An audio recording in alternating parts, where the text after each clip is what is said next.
Hello, I just went to the Vic Theater and watched what I found kind of a wacky Stephen King movie made by David Cronenberg, starring Christopher Walken, The Dead Zone, which is is definitely kind of lightweight, wacky, psychic powers Stephen King, where, well, there's two parts to the story, but I guess the climactic bit is, what if you knew that someone was going to be Hitler, would you kill them?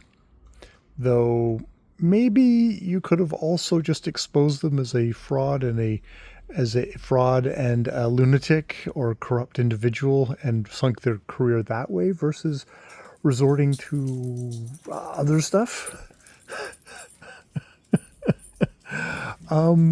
Yeah, this was unfortunately at the end with what one of the characters does. I was kind of busting a gut laughing, which was confused the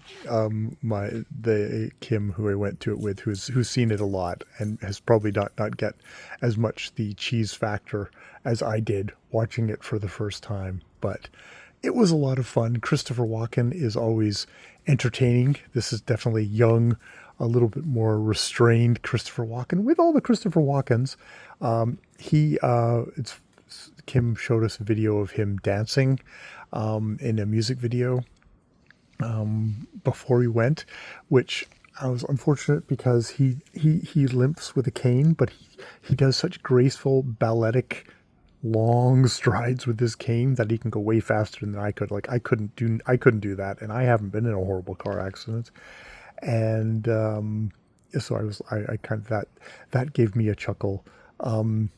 There's some interesting acting choices in there.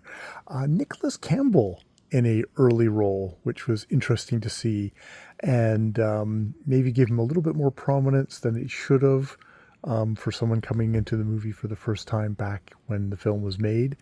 But yeah, does a good job there. Tom Skerritt as the police officer. They're never that effective, are they? Those police officers in Stephen King books. Also, there's a car accident at the beginning of this one, just like there was at the beginning of Misery. It's like, Stephen King, real thing for car accidents, which makes it's interesting that way.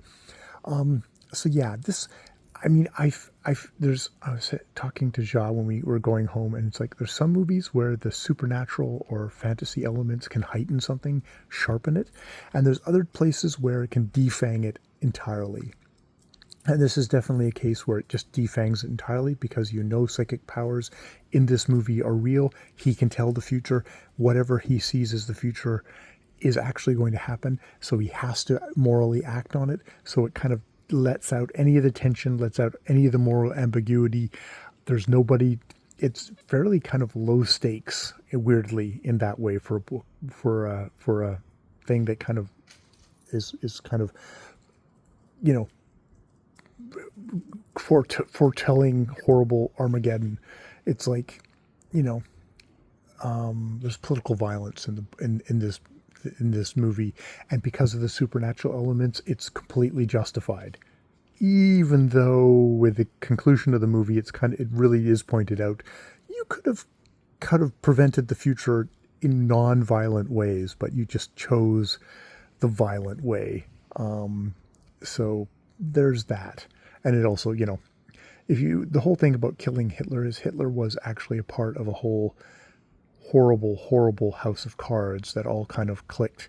And if it wasn't Hitler, it could very well have been somebody else. There's the whole great man of history theory, which is probably not true.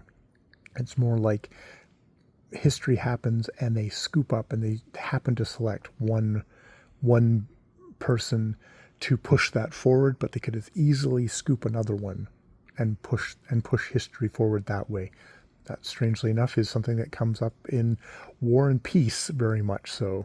and the idea that Napoleon was no more important to the course of history than an individual soldier in the French army. So take that with whatever you will. There's probably two extremes on that matter, but yeah, yeah. So the Dead Zone to War and Peace. That thus concludes my review. More videos later.